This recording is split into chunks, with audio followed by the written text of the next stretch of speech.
Hola amigos, en este video vamos a ver qué canales y otros medios de comunicación se construyeron en el norte de nuestro continente. Estoy hablando de Canadá, los Estados Unidos y México. Comenzaremos con una pequeña reseña histórica. En 1541, Hernando de Soto, cuyo nombre es homónimo al de un ex candidato a la presidencia de Perú, era un conquistador y además era un explorador y fue el primero que, para ojos del viejo mundo, había visto la desembocadura del río Mississippi. De hecho, lo llamó el Gran Río del Espíritu Santo. Posteriormente, en 1619, comienzan a formarse las primeras colonias de Pilgrims en los Estados Unidos. Luego, tenemos que viene el año 1682 y el señor René Cavelier de la Salle, explorador francés, reclamó estas tierras como tierras para el rey de Francia, que en aquella época estaba Luis XIV, de ahí le viene el nombre, el de Luisiana, Le Lucien, como sería en francés, y quedó como un territorio francés. Después de 1682, para 1618, se crea la ciudad de New Orleans, o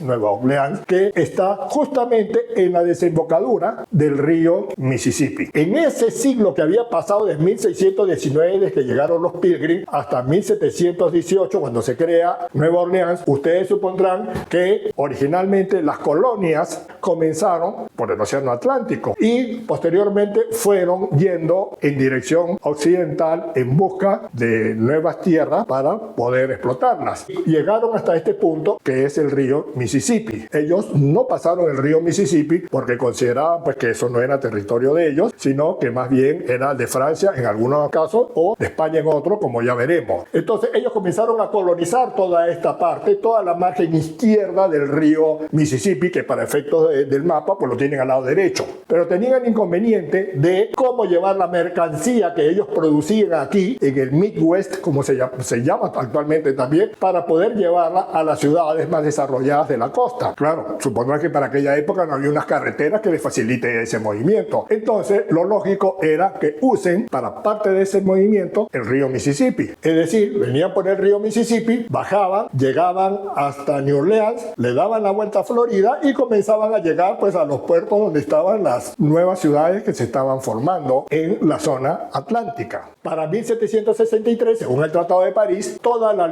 Luisiana quedó en manos españolas y por ende New Orleans. Y con ellos, los colonos, los que estaban buscando esas tierras, tenían un inconveniente muy grande. A veces lo dejaban pasar al Golfo de México para que puedan hacer su recorrido, pero a veces no lo dejaban pasar, lo cual era un problema pues, para estos colonos. En el año 1776, los Estados Unidos consiguen su independencia. En el año 1800 se firma el tercer Tratado de San Ildefonso. Un tratado que en teoría fue secreto y donde España le devolvía la Luisiana, los territorios de aquí a Francia. Los Estados Unidos pues tenían muchísima preocupación porque en aquella época quien estaba en el gobierno para 1800 era Napoleón. Y ustedes se imaginarán que ellos lo que menos querían tener es a las fuerzas napoleónicas en este lado del continente haciéndole frente a ellos. Para aquella época Thomas Jefferson, que era presidente de los Estados Unidos, le da instrucciones a su embajador para que ofrezca la suma de $2 millones por la ciudad de New Orleans y de esa forma pues ellos asegurarse que podían hacer su comercio. Napoleón, que en esa época estaba planeando una guerra con Inglaterra, pues le hace una contraoferta al gobierno americano, le ofrecía toda la Luisiana por módica suma de $15 millones. El gobierno de Estados Unidos paga y se queda con un territorio de 2.600.000 kilómetros cuadrados, el doble del tamaño de Perú en el año 1825. Estos señores ya habían hecho un canal que unía el lago Erie con el río Hudson. Por lo tanto, ya era posible llegar desde el Midwest al río Hudson y por ende, por el río Hudson, bajar hasta el puerto de Nueva York. En aquella época, las ciudades más importantes eran Boston, en Massachusetts, y Filadelfia, en Pensilvania, que de hecho Filadelfia había sido ya capital de los Estados Unidos. Ya entenderán que si este canal existe, ya la gente no tendría que darse este vueltón por el río Mississippi para llegar a las ciudades costeñas, sino que sencillamente iban por el canal, bajaban por el río Hudson y estaban ya en la costa atlántica. Ese simple hecho catapultó a Nueva York como la ciudad más importante que se desarrolló en la costa del Atlántico y hasta el sol sol de hoy sigue siendo la ciudad más grande y más importante de los Estados Unidos. En 1829 se crea un canal para unir el lago Erie con el lago Ontario sin pasar por las cataratas de Niágara. Bueno, le dije que en 1825 ocurrieron dos aspectos importantes. Uno, la creación del canal de Erie, y el segundo es que se inaugura el primer viaje del tren a vapor que vendría en aquella época a revolucionar para llevar pasajeros o para llevar carga. Una vez inaugurado este canal, los Estados Unidos también comenzó paralelamente a trabajar y crear redes ferroviarias a través de todo su territorio, como lo pueden observar en este mapa. Ya con esas redes ferroviarias, las zonas que estaban cerca al lago se desarrollaron. Hay ciudades importantísimas, ¿no? Entre ellas tienen a Chicago en Illinois, que es la tercera o cuarta ciudad de los Estados Unidos. En 1885, los canadienses inauguran el tren que va desde Vancouver en el Océano Pacífico, recorre todo su territorio hasta llegar a este punto donde está la ciudad de Montreal. Ya una vez en Montreal era fácil a través del río San Lorenzo, que lo tienen dibujado aquí, llegar al Atlántico.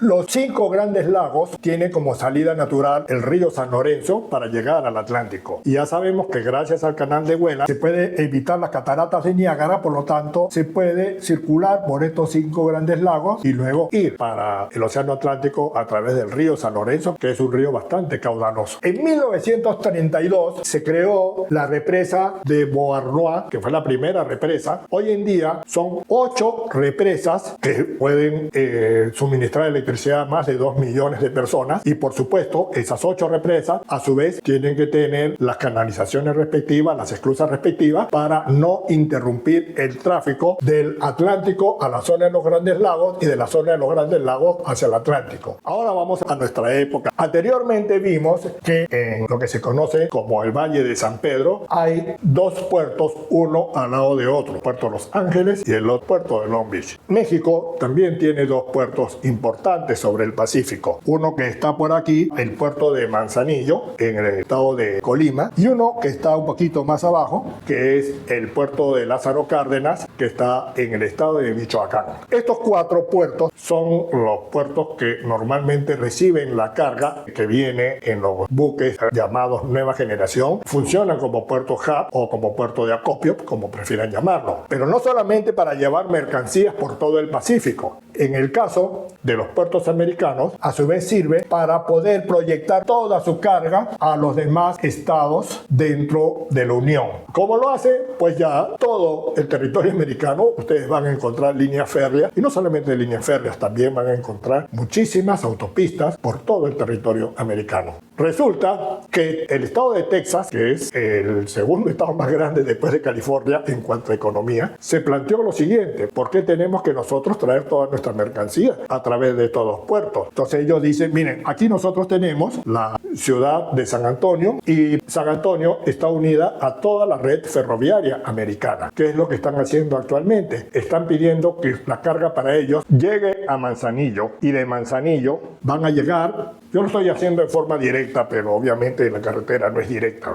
De Manzanillo van a llegar a un punto que es Nuevo Laredo, en el lado de Estados Unidos se llama Laredo, y continúa hasta llegar a San Antonio, que ya les dije, San Antonio pues ya es parte de toda la red ferroviaria de los Estados Unidos. Esta es una distancia que ellos midieron y que compararon con la distancia que habría que hacer desde San Antonio hasta los puertos de California. Como podrán observar, pues esta distancia es un tercio más corta. Y adicionalmente, México tiene planes para hacer más vías ferroviarias, como pueden verlo en este mapa, a tal punto que este movimiento va a ser tan fuerte que ya están programando hacer aquí en el estado de Nayarit otro puerto adicional para poder abastecer esta demanda que está exigiendo actualmente el estado de Texas. Pero aparte de todo esto, México, como les dije, tiene un plan ferroviario, y en ese plan ferroviario contempla 2 líneas que son bastante importantes. Si vemos el mapa de México, vemos que aquí hay una parte angosta que se conoce con el nombre de Istmo de Tehuantepec. La distancia es más o menos 250 kilómetros. En el primer semestre del 2024 se debe inaugurar un tren que una ambos lados de este istmo. Para este lado tendríamos